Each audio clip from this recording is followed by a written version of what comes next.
Fans booing a little bit because the home team didn't have the puck a whole lot.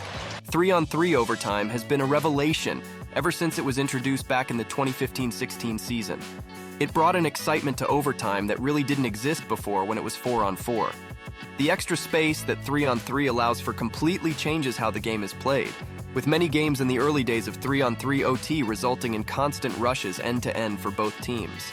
And this really added to the excitement of the game, which is a huge W for the league and for the sport. But, as you would expect, it's become a lot more tactical over the years. And as a result, it's also lost some of its craziness and excitement from its early days. Don't get me wrong, this is still miles better than what it used to be when we had 4-on-4 OT, but it's hard to argue that it hasn't slowly become worse over time.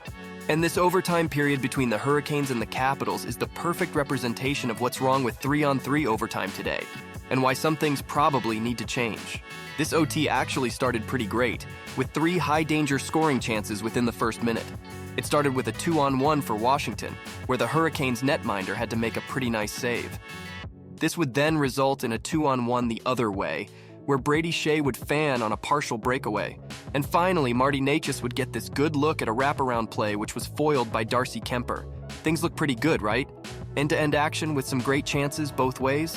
Well, that's where the Caps decided they were done with this OT and just wanted to extend this game to a shootout instead, where they've been great all season. For the next 3 minutes, we would see 0 shot attempts from either side, with the Caps just happy to rag the puck the entire time. Even when they did enter the zone, they would take it right back out to maintain possession. And to be fair, there's nothing wrong with this strategy. It's well within the rulebook. They have every right to play keep away and wait for Carolina to make a mistake. But the Hurricanes weren't biting either, letting the Capitals do their thing to avoid giving them any opening whatsoever. This game of keep away lasted 3 full minutes out of a 5-minute overtime period. If you're a fan of either team, you're not having a great time watching one team pass back and forth in their own zone for what's supposed to be the most exciting 5 minutes of the night. With just over a minute left, Tom Wilson would finally get off a fairly low danger shot off, which would result in a whistle.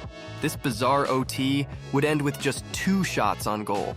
Safe to say the fans weren't too happy with what they were watching. Fans booing a little bit because the home team didn't have the puck a whole lot. This game is exactly why I'm a fan of the NHL talking about potentially introducing some type of shot clock mechanism, or a rule that restricts teams from going back out of the zone after entering it. This would retain the good aspects of 3-on-3, while simultaneously eliminating the puck possession game that seems like every team has been implementing this season. Funnily enough, that puck possession game clearly worked for the Capitals in this game, as they would eventually win this game in the shootout. So props to their coaching staff and their strategy, I guess? What do you think about the new proposed rules for OT?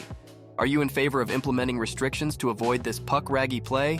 Or would you rather leave hockey as is and not basketballify it by introducing something like a shot clock? I'd love to know what you think. Thanks for watching.